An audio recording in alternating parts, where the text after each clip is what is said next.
This is not a propaganda film. This is not fiction. This is the staggering, documented history of World War II's most bizarre theatre of operations, the American Southwest.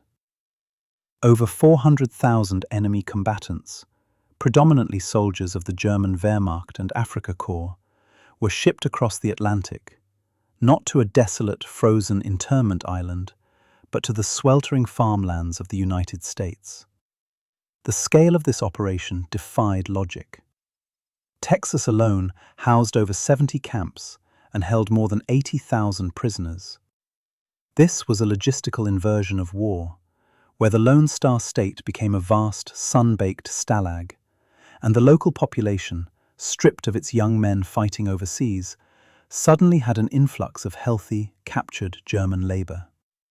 Towns like Herne, Mexia, and Huntsville found themselves hosting thousands of enemy soldiers behind barbed wire, guarded by skeleton crews, while the bulk of American forces fought in Europe and the Pacific.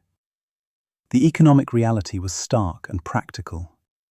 With American men gone to war, the agricultural backbone of Texas faced collapse. Cotton rotted in fields, peanuts went unharvested, sugarcane stood uncut.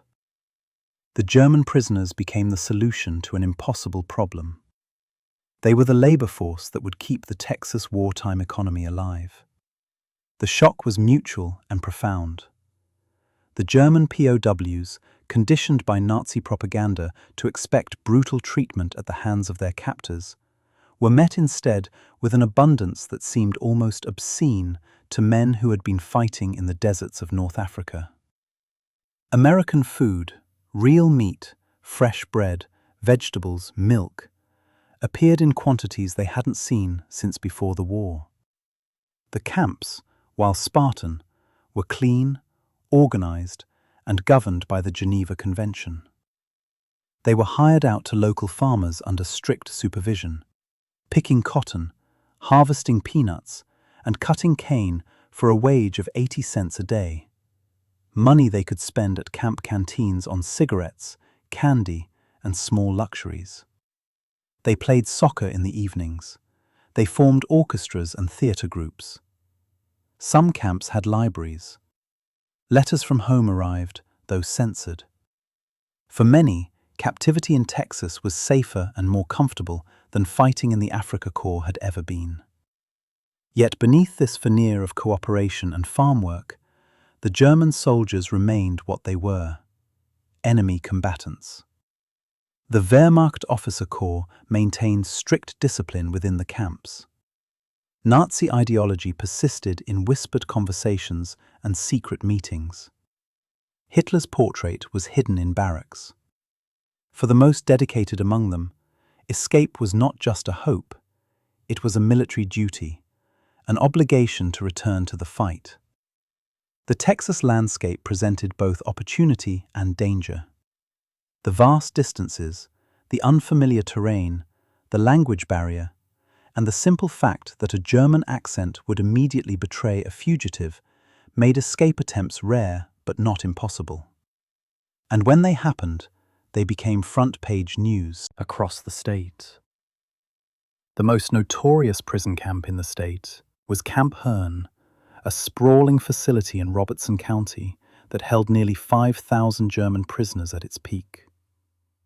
It was here, in the spring of 1944, that the most audacious, meticulous escape in Texas history took place.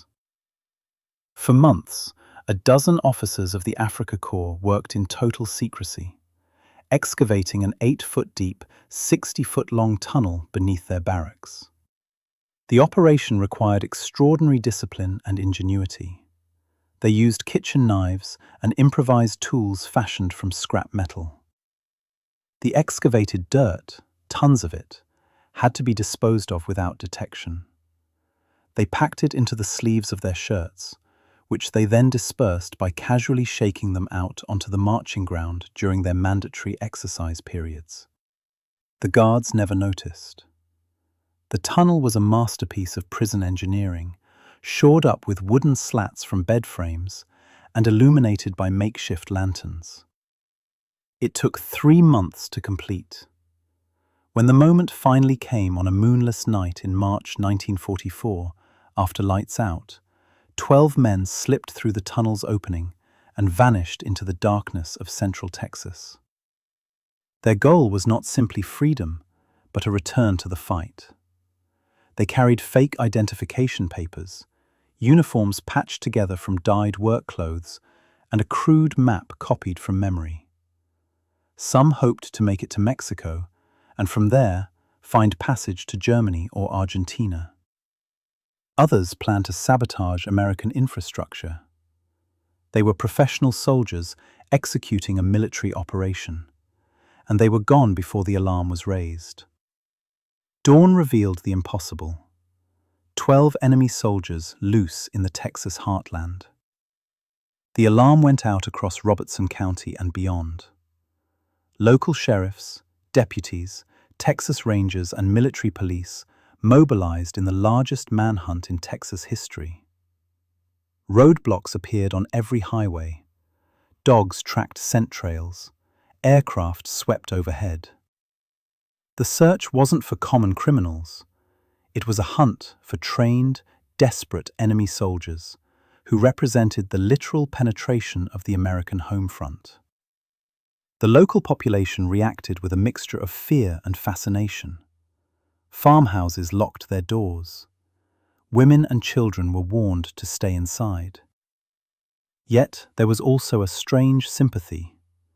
Many Texans had come to know the German prisoners through their work on local farms, and found them polite, hard-working, and far from the monsters portrayed in newsreels.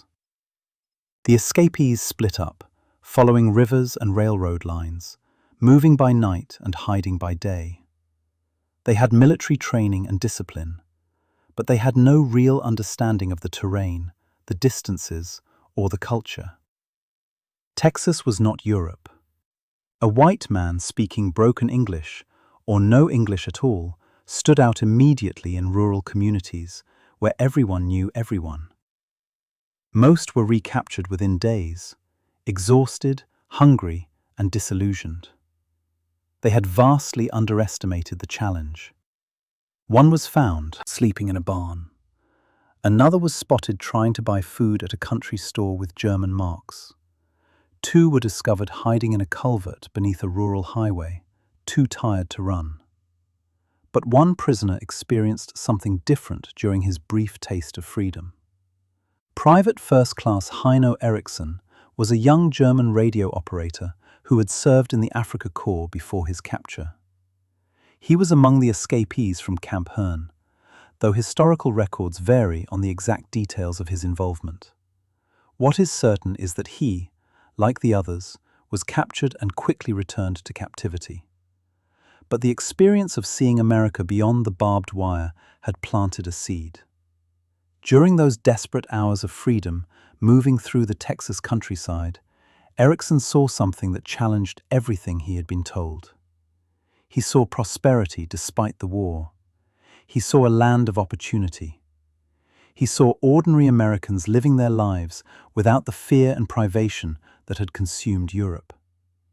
Back in the barracks, he and others like him began to see their captivity differently. The war, which had once seemed glorious, now seemed distant and increasingly futile. News filtered into the camps. Germany was losing. The Eastern Front was collapsing. Allied forces had landed at Normandy.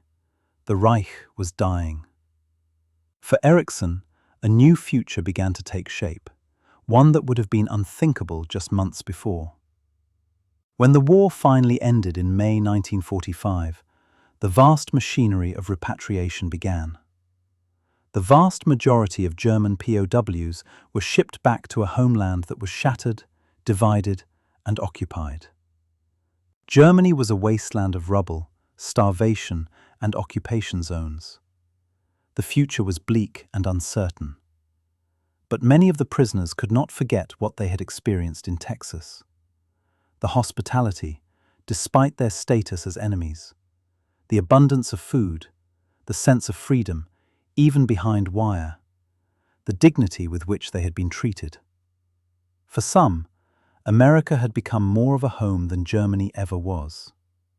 A small but significant number of former POWs applied for and received permission to immigrate to the United States once restrictions were lifted in the late 1940s and early 1950s. They didn't return to their families in Germany.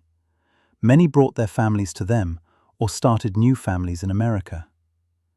They returned to the country they had been sworn to destroy, this time as immigrants seeking citizenship, not as combatants seeking victory. Heino Eriksson was among them. He settled in Texas, the state where he had been imprisoned, the land he had once tried to escape. He learned English fluently.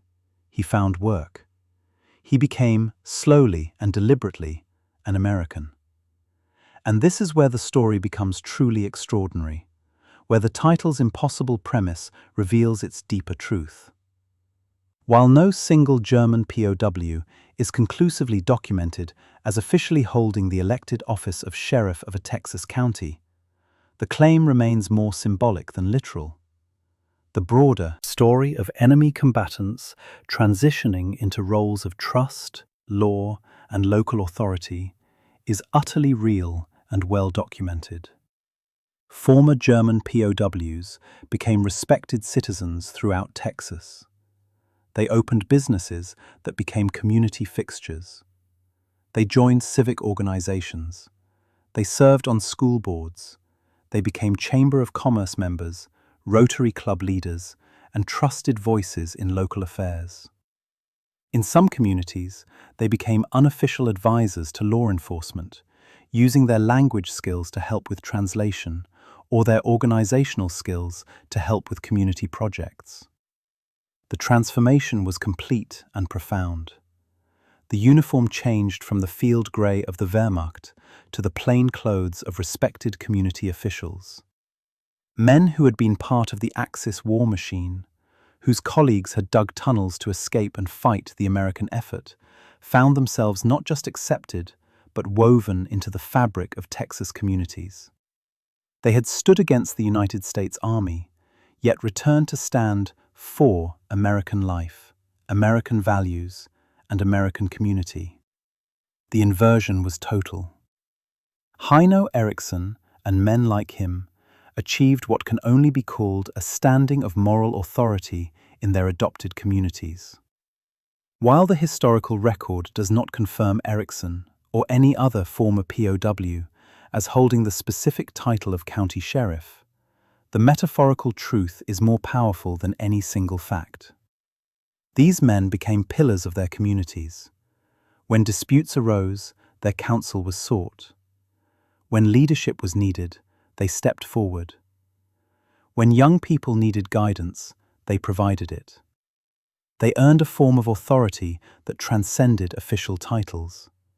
They became what might be called sheriffs of the spirit, trusted guardians of community values who had earned their place through character, not election. The final, staggering irony of the Texas POW narrative is this. The enemy who escaped his cage returned to a land that granted him a higher form of freedom, one that ultimately led to him being embraced by the very communities that had once feared him. The German POW, the escapee, the former Afrika Korps soldier, found his destiny not in the ruins of Germany, but in the wide open spaces of Texas. It is a story of transformation, redemption, and the strange alchemy that can occur when enemies become neighbors, when warriors become workers, and when the barbed wire of captivity gives way to the open horizons of citizenship. This is the ultimate testament to American ideals, not the perfection of those ideals, but their power to transform even those who came as enemies into those who stayed as citizens.